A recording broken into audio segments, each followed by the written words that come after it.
Hi, welcome to the vocabulary lesson for the conversation earthquakes. In this conversation, Joe and I are talking about different earthquakes that we've both experienced. So let's start with the conversation. Joe starts off by saying, "Hey." Now, hey, this is just a filler word. It really has no meaning here except for Joe trying to get my attention. Joe goes on to say, "Check this out." Check this out. Check this out means listen to this. Check this out.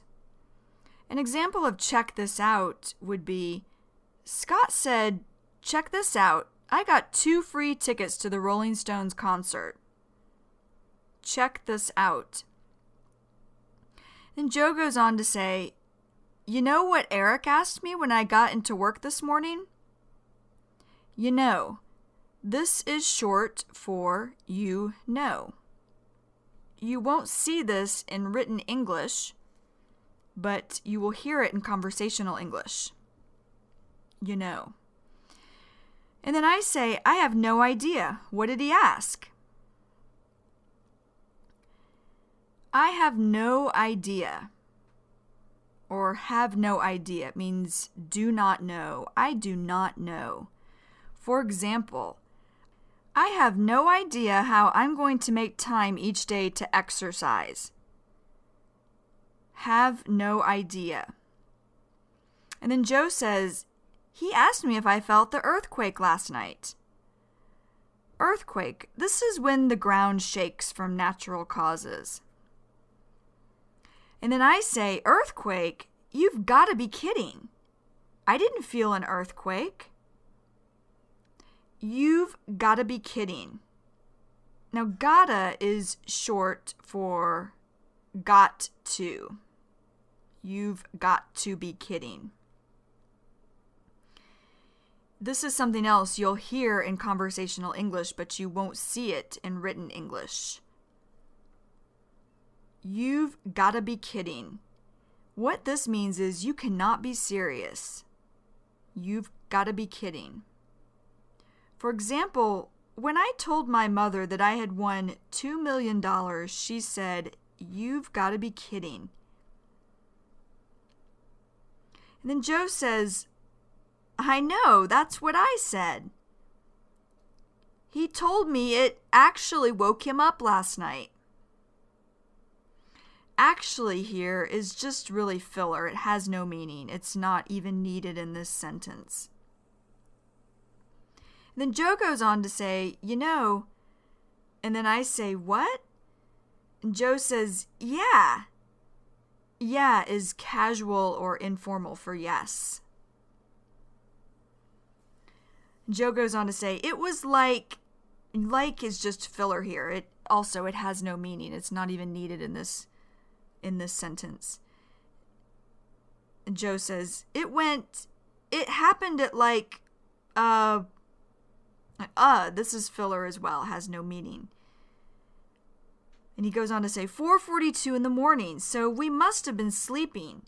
But I mean, this is filler. So it also has no meaning. It's not needed in this sentence. And Joe goes on to say, "It's possible that, even if we had been awake, we might not have felt it because, maybe it wasn't felt, this far north. But I thought he was pulling my leg when he first talked about it." Pulling my leg. First of all, pulling is short for pulling. So you won't see pulling in written English, but you would hear it more in conversational English. Pulling my leg. Now this means making a joke by lying to someone and pretending the lie is true. Pulling my leg. For example, when Chris said that he won $200,000 in Las Vegas, I thought he was pulling my leg. pulling my leg. And then I go on to say, well is just filler. It's a filler word. It doesn't have any meaning. And then I say, I guess it's not so far-fetched. Far-fetched, this means unbelievable. Far-fetched.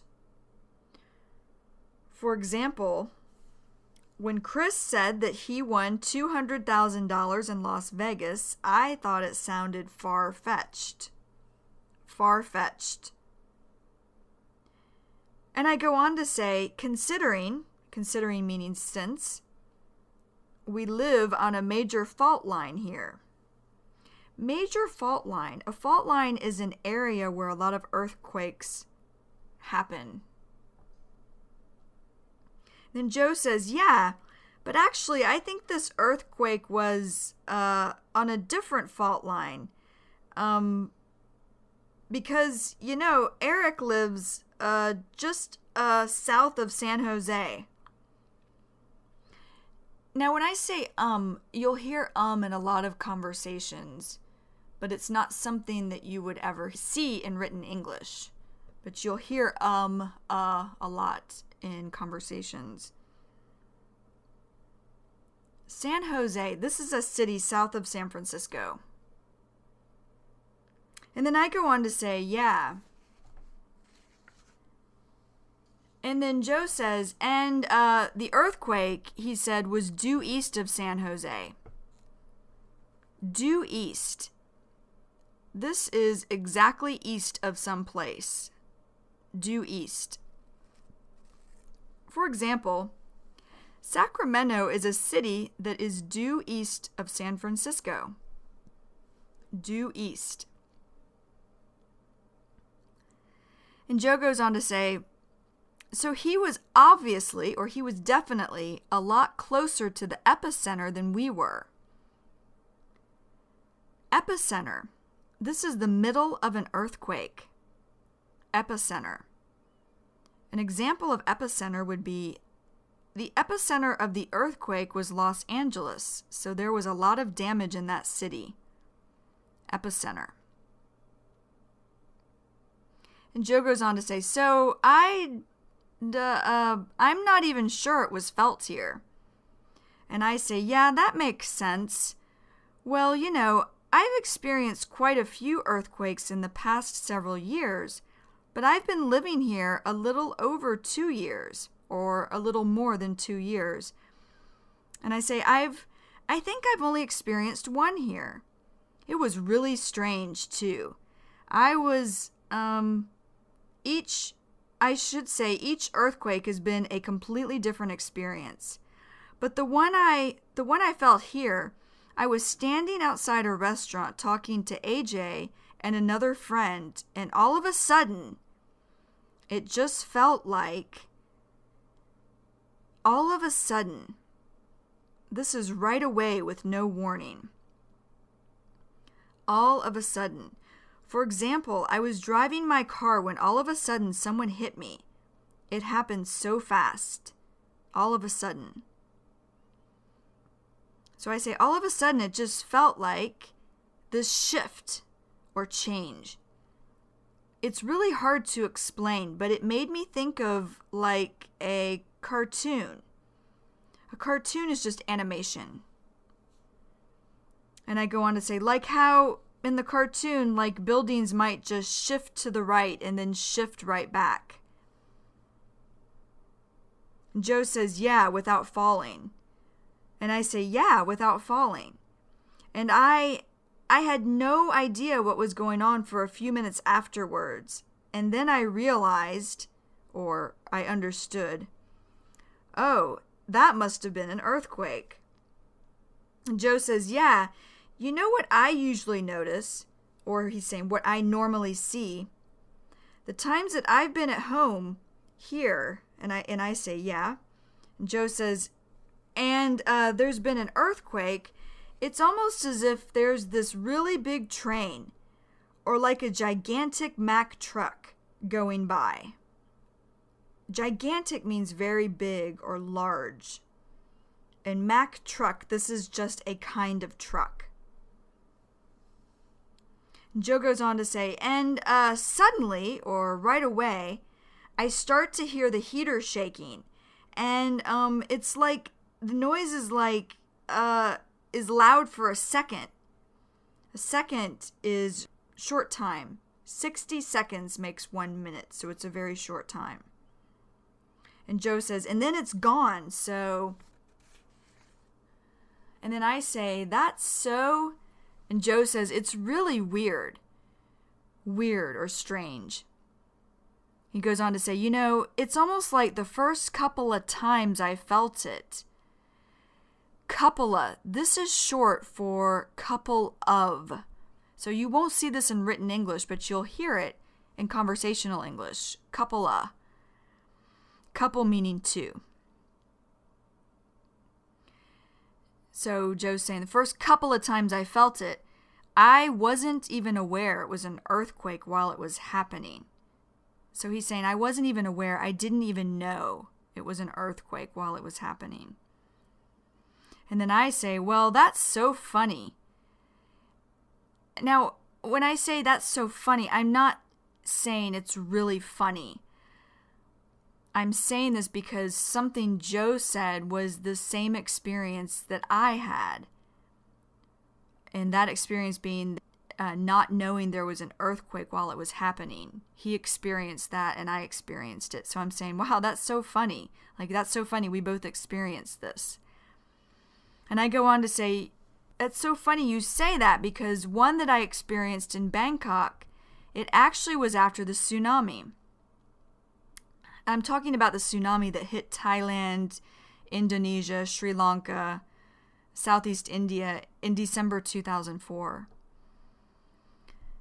And I go on to say, and so later I found out that it was, and so here, this is a filler word, it has no meaning. I say, it was aftershock from the tsunami. Aftershock. This is an earthquake that happens right after another earthquake. Aftershock. An example of aftershock would be when I felt the aftershock of the earthquake, I ran outside. Aftershock. And I go on to say, but anyway, I was in a building up on the 9th floor and suddenly there was all this rattling. Rattling is a kind of noise. And I go on to say, and I'm thinking to myself, it was so irrational. Irrational, I'm saying, it wasn't clear. And I go on to say, I'm thinking to myself, God is just showing emotion like, I don't believe I'm hearing this. And I say, there's like a train going by and I can't believe that this building is shaking so much from the train. And I laugh. And of course a train wouldn't have made a building, or at least me up on the 9th floor, feel something to that effect, or feel something that much. And I go on to say, and I think it happened about 2 times, and that one wasn't until several days later when I was talking to people and they were like, oh, did you feel the earthquake? Did you? This is something you'll hear in conversational English. It's short for did you. You won't see that in written English though. And I go on to say, then it dawned on me. Oh, that was an earthquake. It dawned on me. This means I remembered or I realized. It dawned on me. And then Joe says, yeah, I know. It's crazy. Or he's saying it's unbelievable how when you're not used to feeling them, you can think it's something else. And I say, yeah, totally. Totally here means definitely. For example, Sonia said that she totally felt the earthquake last night. Totally. And then Joe says, I mean, I've been living here for a while. Livin'. This is short for living. Again, you won't see livin' in written English, but you'll hear it in conversational English. So he says, I've been living here for a while now. A while means a long time. A while. An example of a while is, I have been an English teacher for a while. A while. And Joe goes on to say, and I've definitely felt my share of earthquakes. So he's saying, I definitely felt a lot of earthquakes.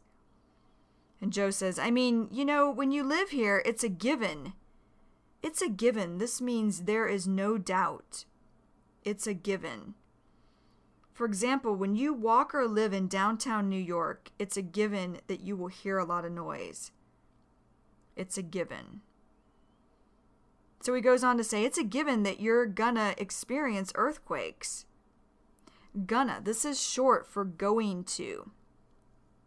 You'll hear gonna in conversations, but you won't see it in written English. And then Joe goes on to say, you just hope that you're not going to be here for the big one, you know? The big one, what he's talking about is you hope that you're not going to be here or around for a really big earthquake that might hurt or kill a lot of people. And then I laugh and say, yeah, right. So I'm saying, yeah, I know, or I'm just agreeing with Joe. And Joe says, when I first moved here, it was about 5 years after the Loma Prieta earthquake. Loma Prieta, this is the name of a mountain where this earthquake he's talking about that happened 5 years before he moved to San Francisco, the Loma Prieta mountain was at the epicenter or the middle of the earthquake. So he says, yeah, about 5 years after the Loma Prieta earthquake, which is a very big earthquake here, and there are a lot of people who lived here who I met who had actually been living in the area when the earthquake hit or when the earthquake happened. So it was interesting to get their perspective. Perspective. What Joe is saying here is what someone thinks about something. Perspective. An example of perspective is, I like to speak with my mother when I have a problem. She always has a different perspective than me. Perspective. And then I say, oh. And oh here is really just filler. It has no meaning. I didn't even have to say that, but I just say it. Oh. And then Joe says, and it also made me remember where I was when I heard about the Loma Prieta earthquake. I was watching the World Series on TV. World Series, this is the championship games in American baseball. World Series. For example, Joe really likes baseball. One year he went to the World Series even though the tickets were expensive. World Series. And Joe goes on to say, and, it was taking place in San Francisco. Taking place, this means happening. Happening in San Francisco. Taking place. For example, I remember the Winter Olympics taking place in Japan when I was younger. Taking place. And then Joe says, so as I'm watching it, suddenly the announcer starts saying, wow. Announcer, this is a person who talks throughout a sports game about what's happening. Wow. This is just showing emotions such as, I don't believe it. Joe goes on to say, I think we're feeling an earthquake here. And the cameras started shaking, the TV cameras. Joe goes on to say, and all of a sudden the TV coverage of the game cut out. Now, cut out. Here, cut out means no longer was able to be seen.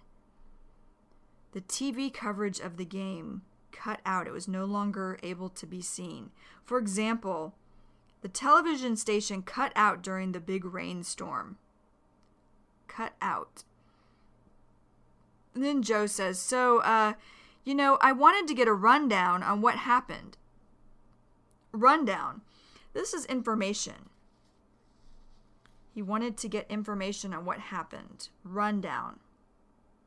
An example of rundown would be, I called my mother to get a rundown on how my father was doing.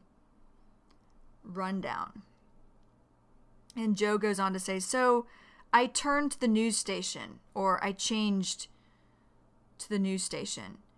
And within a few minutes, few meaning 3 or more, they were discussing or talking. They were discussing this gigantic earthquake that had hit San Francisco. And they started showing pictures, maybe 30 minutes later, of these people who were trying to weed through the rubble of these buildings that had been, like, coming down. Weed through. This means to look or dig through. Weed through. An example of weed through is, I had to weed through a lot of papers when I did my yearly income taxes for the government. Weed through. So he's saying there were people trying to weed through the rubble of these buildings. Rubble means parts, the parts of these buildings that had been like coming down or falling down. And Joe says, so, it was... And I say, oh, wow. And Joe says, it was pretty scary. Pretty means very here. And Joe says, I'll tell you what. I'll tell you what. That means that is for sure. I'll tell you what. An example of I'll tell you what in this situation would be, I'll tell you what. I really enjoyed the Thai food we had today. I'll tell you what. And I say, yeah. And Joe says, And then I say, yeah, well, the 3 months I was living in Japan, I experienced 2. Both of those were very different from the one I'd experienced here, and also very different from the one in Bangkok. But one of them, is just short for them. This is something that you'll hear in conversational English, but not see it in written English. So I say, but one of them, I was actually up in my apartment, which was on the 5th floor of a building, and I was woken up at about 5 o'clock in the morning to the building swaying. Swaying means moving from one side to the other side. And I go on to say, and because earthquakes are like a dime a dozen in Japan. A dime a dozen. This means very common. A dime a dozen. An example of a dime a dozen would be, I remember when no one had a cell phone, but today they are a dime a dozen. A dime a dozen. And then I say, they've built a lot of their buildings to absorb the shock. So what I'm saying here, to absorb the shock, means the buildings take the shaking from an earthquake much easier. They make their buildings to take the shaking from an earthquake easier, absorb the shock. And then I say, so that's why it was swaying. It was a very surreal feel. Surreal, this means unreal. Surreal. For example, I looked at the sky and it was purple. It looked surreal. Okay, so that is the end of the conversation. And this is the end of the vocabulary lesson for the conversation. The conversation, earthquakes. So if you need to, go back and listen to this until you have a basic understanding of the vocabulary. And when you feel ready, go to the mini story. All right. Bye-bye. See you next time. Hi, this is Kristen Dodds. And this is Joe Weiss. And we just wanted to let you know that this material has been copyrighted in the year 2008 by Learn Real English, LLC. www.learnrealenglish.com